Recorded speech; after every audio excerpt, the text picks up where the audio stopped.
Start off this episode today, let's talk about just that. The NBA plans to investigate the Philadelphia 76ers in regards to Joel Embiid's participation in certain games.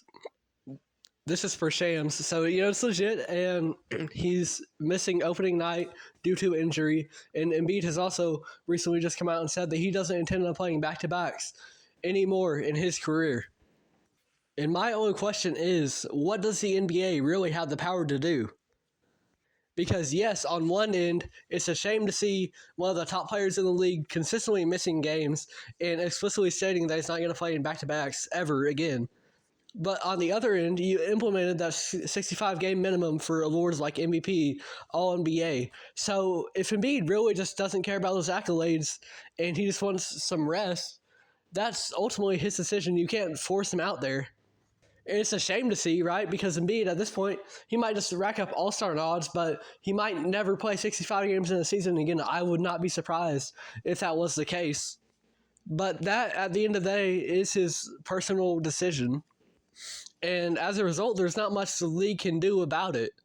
So I think the investigation really does lean into what Philadelphia has to do with it. Because is it the organization kind of resting Embiid when he wants to go out there?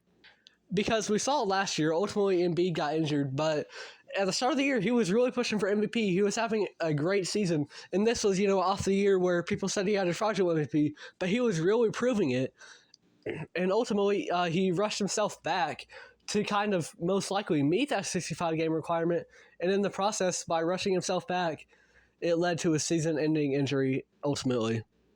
So I think that's kind of the drawback to have this investigation, is that you can't force him out there, because if you do, that could be more harmful. That could lead to him getting injured and missing more games than he would otherwise, because at the end of the day, the NBA is a business, right? They want to make the most money possible, and to do that, sometimes the casual fans are only going to want to go to games to see the top guys, right? So if Joel Embiid's out, guess what? The Philly fans gonna save up their money and buy tickets for another time, right? And Philly's a bad example because that's a big sporting city. But in general, right, people want to pay especially to see the stars, because the NBA cultivates a casual fan base, especially because it's just easy to have in the background, because not every bucket matters, right? In the grand scheme of things, compared to, say, a touchdown in the NFL. And that's not a bad thing, right?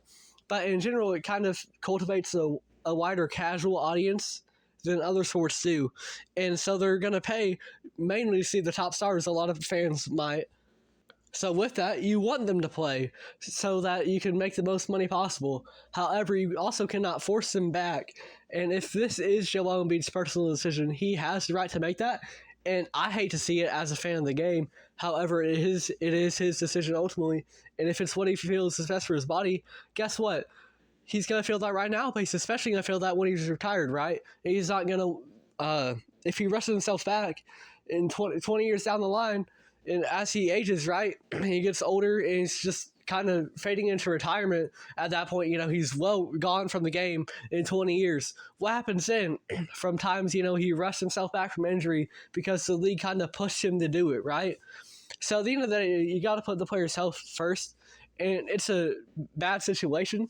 But I don't think that this NBA investigation can really lead to much unless it's Philadelphia's organization specifically kind of restricting Embiid, which I don't think is the case. He came out and said himself he doesn't want to do back-to-back games anymore. So it's a shame to see, but I don't think the NBA has much power to stop Joel Embiid in this investigation.